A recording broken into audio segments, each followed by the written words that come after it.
Vamos conversar agora sobre o desenho do campo elétrico dessa região. Vou voltar no desenho, ó, que eu fiz anteriormente. Imagino que esse desenho que eu tenha feito, né, você pode imaginar isso comigo, ó, esse desenho aqui de campo, ele não é um desenho muito padrão, né? Que a gente consiga transmitir informações ou que a gente consegue criar um certo padrão internacional até para troca de informação, troca de estudo, né? Então, qual é o desenho correto dessa região chamada campo elétrico? Que, repito, você nunca vai enxergar essa região, ela é invisível, né? O desenho do campo elétrico é a partir das linhas de campo ou linhas de força. Como que eu vou fazer esse desenho? A partir do momento que eu tenho uma carga fonte, eu vou desenhar a região que ela cria, o campo elétrico, através de linhas radiais, todas partindo da carga fonte, como esse. Esse desenho, ele tem vantagens, né? Por que que o desenho do campo, né, passa a ser, né, dessa forma? Essas linhas, elas recebem o nome de linhas de campo ou linhas de força. Particularmente, eu não gosto do nome linhas de força, porque dá a entender que elas vão mostrar a força, elas não mostram necessariamente a força, tá?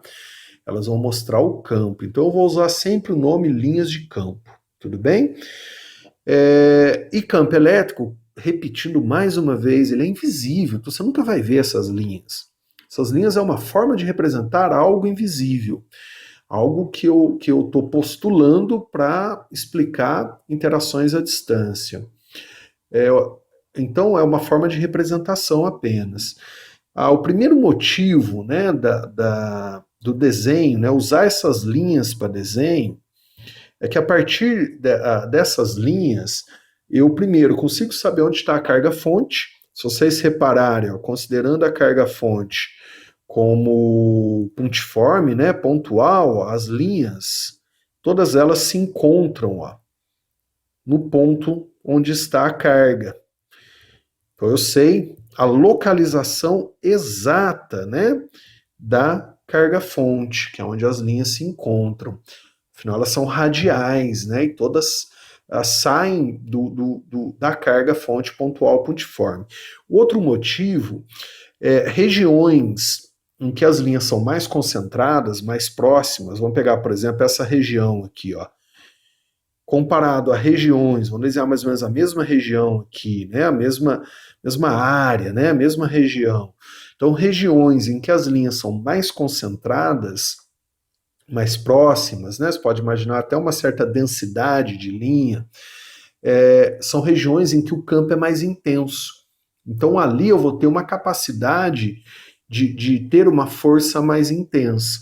Então, se eu pegar essa região verde aqui, ó, comparado com essa outra região, aqui, ó, eu tenho um número de linhas maior, né? Ó. Eu tenho aqui uma quantidade de linhas, ó, nessa região maior, mais concentradas. Aqui, ó, as linhas são mais afastadas, né? Uma quantidade de linha por área, você pode imaginar, menor. Então eu sei que essa região aqui, onde as linhas são mais concentradas, eu tenho um campo mais intenso. Consequentemente, eu vou ter uma força mais intensa. Outra vantagem de se padronizar o desenho dessa forma, imagina que eu tenha duas cargas, ó, carga 1, então eu vou associar, né, vou desenhar o campo que ela cria, desenhei aqui 8 linhas, né, e eu vou ter uma carga 2. Imagina a carga 2 aqui, ó. Uma carga 1 aqui e uma carga 2 aqui, ó. Uma outra carga, tá? Aí vou desenhar o campo que ela cria, ó. De acordo com o que eu estou desenhando, ó, olhem comigo.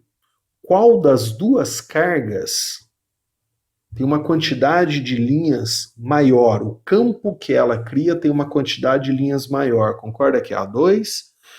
Então, eu sei que a carga 2 tem um valor de carga maior do que a 1. Então, a quantidade de linhas do campo que a carga fonte cria, ou a quantidade de linhas que aquela carga fonte está criando, né, associadas ao campo que aquela carga fonte cria, se a quantidade de linhas for maior, comparativamente a outro campo criado por outra carga, quer dizer que aquela carga ela é maior, ela tem um valor maior. Então, olhando isso, eu sei que a carga 1 em módulo, eu não estou considerando o sinal, é menor, né? É uma carga menor, tem uma quantidade de carga menor do que o módulo da carga 2, sem considerar o sinal.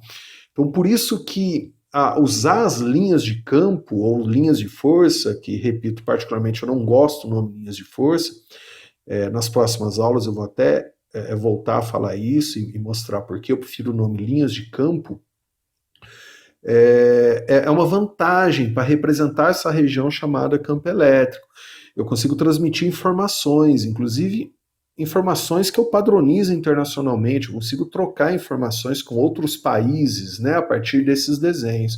E por último, aqui na representação do campo, eu consigo saber se a carga-fonte é positiva ou negativa através do sentido dessas linhas. Então imaginem que eu tenho uma carga-fonte que está criando a região positiva. Aí o campo que ela cria está aqui, estou desenhando as linhas radiais, né, as linhas de campo. Aí eu tenho outra carga, fonte negativa.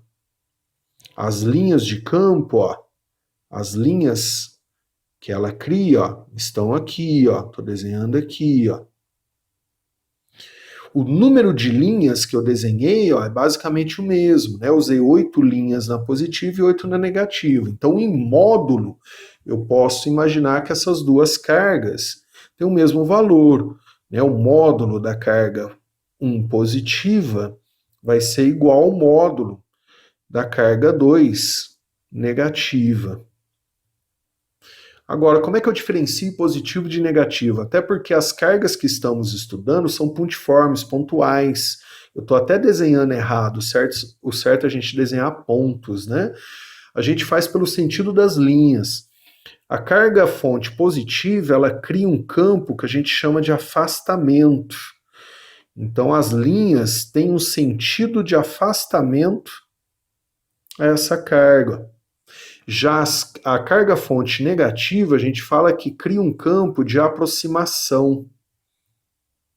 As linhas têm um sentido de aproximação a essas cargas, né? Esse sentido não quer dizer que as linhas se movimentam, não quer dizer que a positiva cria, a negativa absorve. Todas criam. A positiva cria a região, a negativa também. Esse sentido é para diferenciar o sinal da carga-fonte, o sinal da carga que está criando. Então, a carga positiva, a gente fala que ela cria um campo de afastamento.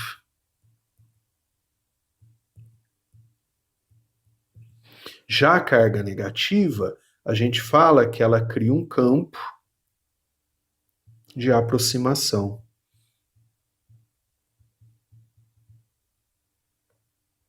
Dessa forma, a gente consegue padronizar informações que são transmitidas através do desenho, padrão internacional, consigo até trocar informação com outros países sem necessariamente saber o idioma daquele país, né? Então, esse sentido é só para contar se a carga-fonte é positiva ou negativa. Um exemplo aqui abaixo. Imagina que eu tenha esse desenho. Eu recebo de um amigo de outro país, né? Que eu nem sei o idioma de origem, mas a gente está desenvolvendo estudos em conjunto. Eu recebo esse desenho dele aqui. Imaginem isso. Só um exemplo, tá?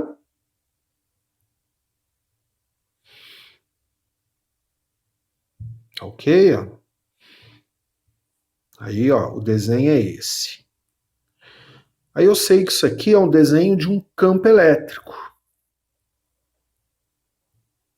É um desenho de um campo elétrico. Isso eu sei, né?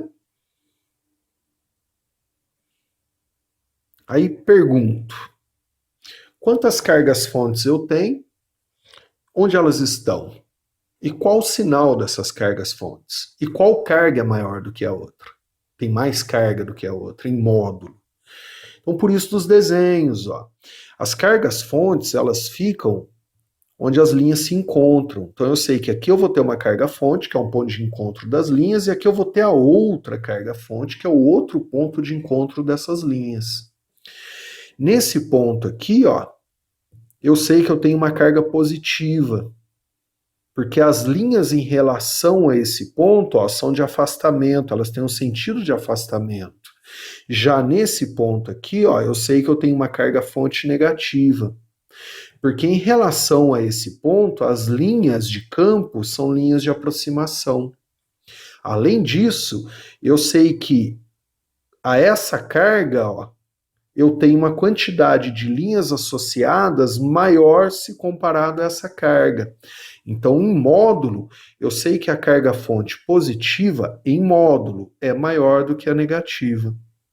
Entenderam esse exemplo? Que inclusive é um exemplo de exercício. Entenderam o porquê do desenho, porquê desse padrão de desenho? A principal intenção, o principal objetivo é transmitir informação.